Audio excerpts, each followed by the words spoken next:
Hoje eu trouxe mais um depoimento de uma ex-muçulmana que se converteu ao cristianismo.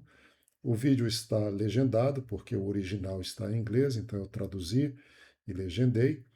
E é interessante ver agora do ponto de vista de uma mulher que era muçulmana, como foi esse processo de conversão ao cristianismo. Eu espero que você goste. Que Deus o abençoe. A crowd started to gather. The men were chanting in Arabic, Allahu Akbar, Allahu Akbar. And my father and I, as I was holding his hand, were pushed to the front of this crowd. In the center of this crowd was an Arabic woman, dressed just like this, and she was tied up and she was sitting on a box. Next to her was an Arabic man, and he did a traditional Islamic prayer on the floor. And he got up from the floor, and from his side, he pulled out this very long golden sword, and he beheaded the woman. My legs are shaking, and my heart is going fast. And my father said, if you don't listen to the teachings we're instilling in your life, this will happen to you one day. I was born and raised in a small country by the name of Kuwait, a community of 98% Muslim population. Two of my uncles are imams, and one is president of a mosque, where I would hear the call to prayer 5 times a day. As a Muslim, the word Yahudi, which means Jew, was instilled in me as a bad word, as a cuss word. Yahudis should not exist. They should be killed, and I never thought to question why would I hate them. I never met Jewish people in my life. They never did anything to harm my family. I just hated them. Just the word brought hatred in my heart. It's very important to learn the Quran and the Hadith and even memorize it in Arabic. I even entered a competition where you recite a long chapter in front of Islamic leaders and teachers.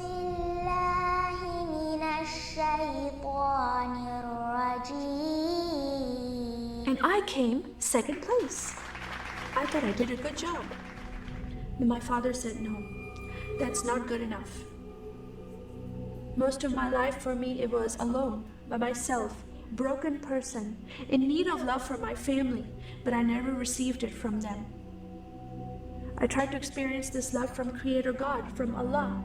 In my prayer times, I lifted up my hands and I cried out to Allah for help. Please have my father stop beating my mother. Please have my father stop beating me. But no help came. God is not a personable God to Muslims. God doesn't say, I love you. Saddam Hussein forces came in the middle of the night and invaded the small country of Kuwait. And then they came to my city and they destroyed property and they looted people's homes and they stole possessions and they killed the men and they raped the women. Then we were granted asylum status to stay in the US. My grandmother suddenly got very sick. She had a heart attack and she went to the hospital. And 2 days later, she passed away. I was devastated because I lost my best friend. And this lady approached me and asked me if I was okay.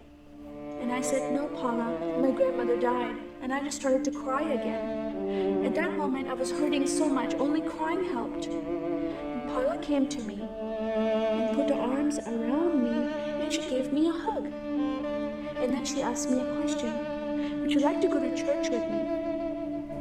When I walked into this church, I experienced love from these people and acceptance from these people like I'd never before. Fellowshipping together, they were men and women together. They didn't have to be separate. No one was judging each other.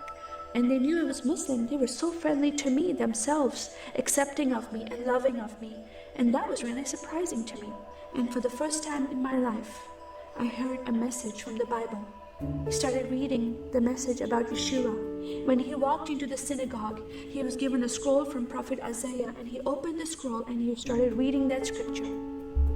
That the Spirit of the Sovereign Lord is upon me, because he has anointed me to preach the gospel to the poor.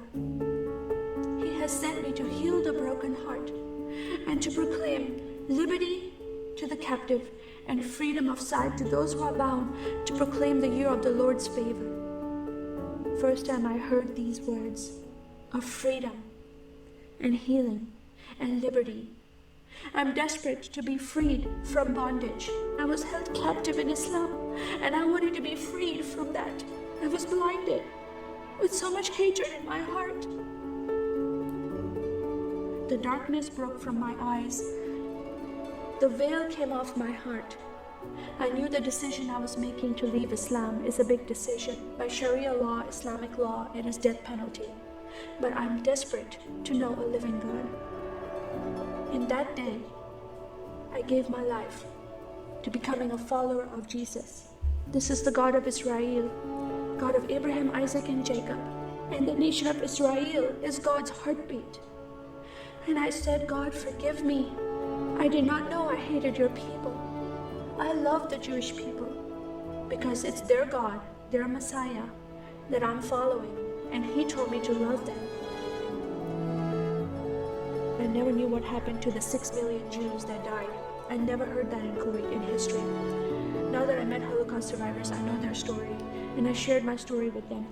Your God, your Messiah, changed my heart, giving His life for me so I can have life everlasting. He rescued me. He saved me. He came and brought joy in my life again. And I'm a blessed woman. And I start crying, and they start crying, and we are able to relate to each other, and they embrace me, and they love me, and they experience some healing, I believe, when they hear my story. It is a privilege to have that in my life. I am one for Israel.